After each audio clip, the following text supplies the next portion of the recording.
Hordoftoota koo akkam jirtan nagaa fayyaa keessanii tole appilikeeshinii barnoota herregaa bifa salphatti gaaffilee jijjibaa fedhe kan ta'e salphatti suuraa kaasuu qofaan haaluma kanaan erga suuraa kaafannee booda yoo barbaanne sagaleedhaan waraabbannee appilikeeshinii kana itti fayyadamnee furmaata itti argachuu dandeenya.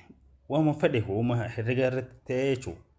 Kan barumsa jalqabaa irraa kaasee haga xumuraatti herreguma waan ta'e mara isaatu gaa salphatti haala kanaan gaaffii gaafatamne salphatti argachuu dandeenya. Tole gaa appilikeeshinii tokko qabaachuu qabdanii appilikeeshinii kana akkatti argatu. Tole gaa salphatti appilikeeshinii kana argachuudhaaf Google Chrome keessa seentanii find job 25.com jettanii erga barreessitan haala kanaan kan maacee job jeesanii dhufu kanaan gattooytanii yeroo takka haala kanaan gaa iddoo appilikeeshinii irraa argannu salphatti nuuf fida. Haala kanaan weebsaayitii kana erga nuuf fide. Tole gaa iddoo sarchi baaringii kana irratti immoo maal jennee barreessina ispeelingii jechuudha.